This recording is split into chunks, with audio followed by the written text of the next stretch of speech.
বেনজিরকে গ্রেপ্তারে ইন্টারপোলের red alert জারিতে নির্দেশনা। জানাবো, হাসিনার ফাঁদে পা দিতে চায় না বলেই বিএনপি নির্বাচন দাবি করছে, বললেন শামসুজ্জামান দুদু। ধানমন্ডি ৩২-এ পাওয়া হাড়গোড় সংগ্রহ করেছে সিআইডি, চলছে পরীক্ষা নিরীক্ষা। কারাগারে কেমন আছেন প্রশ্নে জবাব করলেন পলক। শুনছিলেন সংবাদ শিরোনাম, এবারে বিস্তারিত। বেনজিরকে গ্রেপ্তারে ইন্টারপোলের রেড অ্যালার্ট জারিতে নির্দেশনা। বাংলাদেশ পুলিশের সাবেক মহাপরিদর্শক বেনজির আহমেদকে গ্রেপ্তারের জন্য ইন্টারপোলকে রেড অ্যালার্ট জারি করার নির্দেশ দিয়েছে আদালত। ঢাকার মেট্রোপলিটন সিনিয়র স্পেশাল জজ জাকির হোসেন গালিব এই নির্দেশনা দেন। এই নির্দেশনা দুদকের আবেদনের পরিপ্রেক্ষিতে এবং তদন্ত কর্মকর্তা পরিচালক হাফিজুল ইসলামের পক্ষ থেকে দায়ের করা আবেদনের পরিপ্রেক্ষিতে দেওয়া হয়। বিভিন্ন সূত্রে জানা যায়, বেনজির পরিবার অস্ট্রেলিয়ার অবস্থান করছে 2024 সালের 15 ডিসেম্বর। পুলিশের সাবেক মহাপরিদর্শক বেনজির আহমেদ, তার স্ত্রী ও 2 মেয়ের বিরুদ্ধে 4 মামলা করে দুদক। মামলায় বেনজির পরিবারের বিরুদ্ধে ৭৪,১৩,৩৯,০০০ টাকার জ্ঞাত আয় বহির্ভূত সম্পদ অর্জন ও সম্পদের তথ্য গোপন করার অভিযোগ আনা হয়েছে। 2024 সালের 31শে মার্চ বেনজিরের ঘরে আলাদিনের চেরাগ ও 3রা এপ্রিল বনের জমিতে বেনজিরের রিসোর্ট শিরোনামে 2টি প্রতিবেদন প্রকাশ করে একটি জাতীয় দৈনিক। সেখানে সাবেক আইজিপি বেনজির আহমেদের বিরুদ্ধে অবৈধ সম্পদ অর্জনের অভিযোগ উঠে আসে। এরপর 18 এপ্রিল দুর্নীতি দমন কমিশনের এক সভায় অভিযোগ অনুসন্ধানের সিদ্ধান্ত হয়। পরে অনুসন্ধানে বেনজির ও তার পরিবারের নামে 697 বিঘা জমি, 19টি কোম্পানির শেয়ার, ঢাকায় 12টি ফ্ল্যাট, 30 লাখ টাকার সঞ্চয়পত্র, 33টি ব্যাংক হিসাব ও 3টি বিও হিসাব খুঁজে পেয়ে আদালতের আদেশে এসব সম্পদ জব্দ ও অবরুদ্ধ করেন দুদক। বেনজিরের বিরুদ্ধে এপ্রিলে অনুসন্ধান শুরু হওয়ার পর মে মাসের প্রথম সপ্তাহে পরিবারের সদস্যদের নিয়ে তিনি দেশ ত্যাগ করেন। এরই মধ্যে 28শে মে তাদের অভিযোগের বিষয়ে জিজ্ঞাসাবাদের জন্য 2 দফায় তলব করলেও তারা দুদকে আসেননি। আর গত 2রা জুলাই বেনজির আহমেদ ও তার পরিবারের সদস্যদের সম্পদ বিবরণীর চেয়ে পৃথক নোটিশ পাঠিয়েছিল দুদক।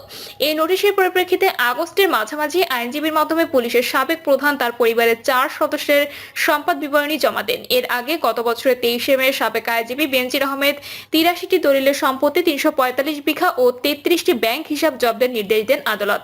অন্যদিকে গত 26শে মে আদালত বেনজির ও তার পরিবারের সদস্যদের নামের 119টি জমির দলিল, 23টি কোম্পানির শেয়ার ও গুলশানের 4টি ফ্ল্যাট জব্দের আদেশ দেন। সব মিলিয়ে 627 বিঘা জমি ক্রয় করা হয়েছে। ইতিমধ্যে এসব সম্পত্তি দেখভালে রিসিভার নিয়োগ করা হয়েছে। বেনজির আহমেদ 2020 সালের 15 এপ্রিল থেকে 2022 সালের 30শে সেপ্টেম্বর পর্যন্ত পুলিশের আইজি ছিলেন। এর আগে তিনি ঢাকা মহানগর পুলিশ কমিশনার ও র্যাবের মহাপরিচালক হিসেবে দায়িত্ব পালন করেন। মানবাধিকার লঙ্ঘনের অভিযোগে 2021 সালের ডিসেম্বরে র্যাব ও র্যাবের সাবেক ও বর্তমান যে 7 কর্মকর্তার উপর যুক্তরাষ্ট্র নিষেধাজ্ঞা দেয়, তাদের মধ্যে বেনজিরও ছিলেন বলে জানা গেছে। হাসিনার ফাঁদে পা দিতে চায় না বলেই বিএনপি নির্বাচন দাবি করছে, বললেন শামসুজ্জামান দুদু।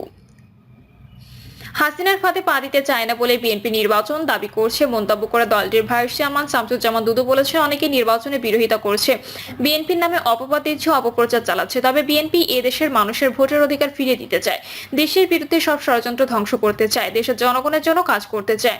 নির্বাচনে বাধাদানকারীদের উদ্দেশ্যে দুদু বলেন, যারা নির্বাচনে বাধা দিচ্ছে তারা তো অনেক বড় নেতা, অনেক বড় আন্দোলনকারী। নির্বাচন দিলে তো আপনারা জয়ী হওয়ার কথা, তাহলে সমস্যা কোথায়? আগামী নির্বাচনে বিএনপি তো জিতবেই, তারপরে নির্বাচনও বিএনপি জিতবে। কেন জিতবে?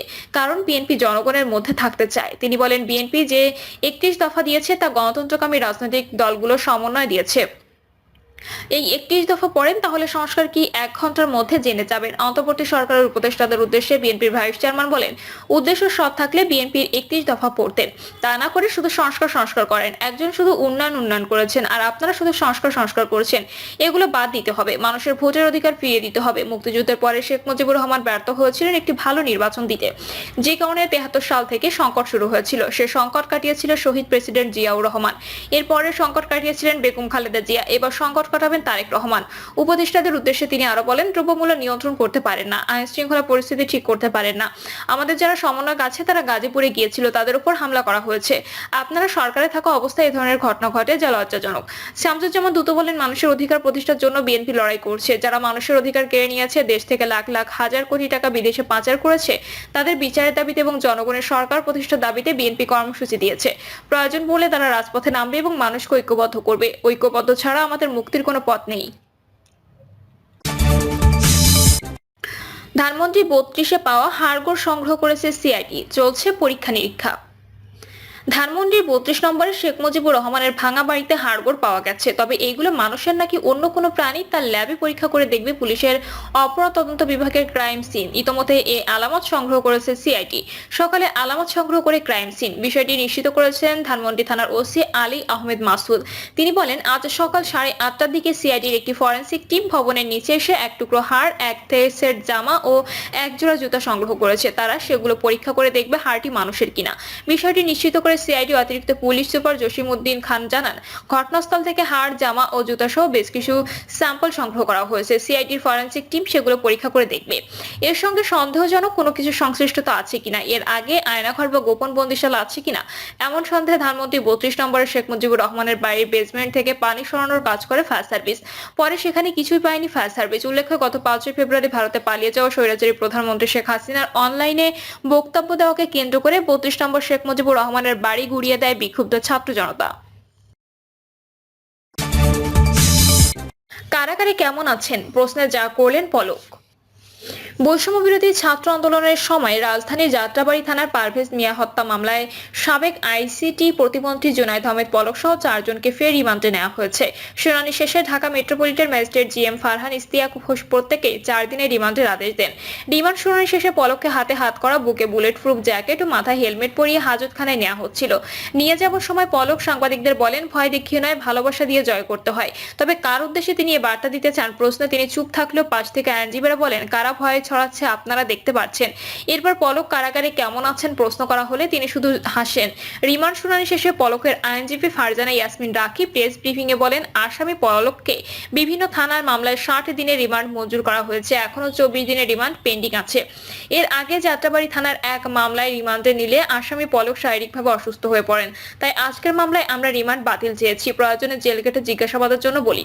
শুনানি শেষে আদালত আসামি রিমান্ড মঞ্জুর করেন। এদিকে যাত্রাবাড়ি থানার পারভেজ হত্যার একই মামলায় সাবেক প্রধানমন্ত্রী শেখ হাসিনার সাবেক উপদেষ্টা সালমান এফ রহমান, তৃণমূল বিএনপির চেয়ারম্যান শমসের মোবিন চৌধুরী ও পুলিশের সাবেক আইজিপি চৌধুরী আব্দুল্লাহ আল মামুনকে রিমান্ডে নেওয়া হয়েছে। তাদেরও পলকের সঙ্গে আদালত থেকে হাজতখানায় নেওয়া হয়। এ সময় শমসের মোবিন চৌধুরী সবার উদ্দেশ্যে হাত উঁচু করে বলেন, এই দেখুন মুক্তিযুদ্ধে খেতাবপ্রাপ্ত আসামির হাতে হাত করা। একটু পর থেমে তিনি আরো বলেন, খেতাবপ্রাপ্ত আহত পঙ্গু একজন মুক্তিযোদ্ধার হাতে হাত করা, এটা কেন? এরপর তিনি নীরবে হাজতখানায় হেঁটে যান। এদিক সকালে আসামিদের কারাগার থেকে আদালতে হাজির করে 10 দিনের রিমান্ড আবেদন করেন তদন্ত কর্মকর্তা যাত্রাবাড়ি থানার উপপরিদর্শক নাজমুল হাসান। এ সময় রাষ্ট্রপক্ষে পাবলিক প্রসিকিউটর ওপর ফারুকি রিমান্ডের পক্ষে শুনানি করেন।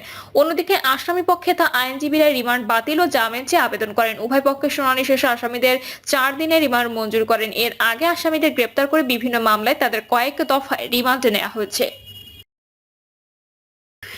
প্রিয় দর্শক, এই ছিল এখনকার সর্বশেষ সংবাদ। আপডেট সব সংবাদ পেতে চ্যানেলটি সাবস্ক্রাইব করে বেল আইকনটি ক্লিক করে রাখুন।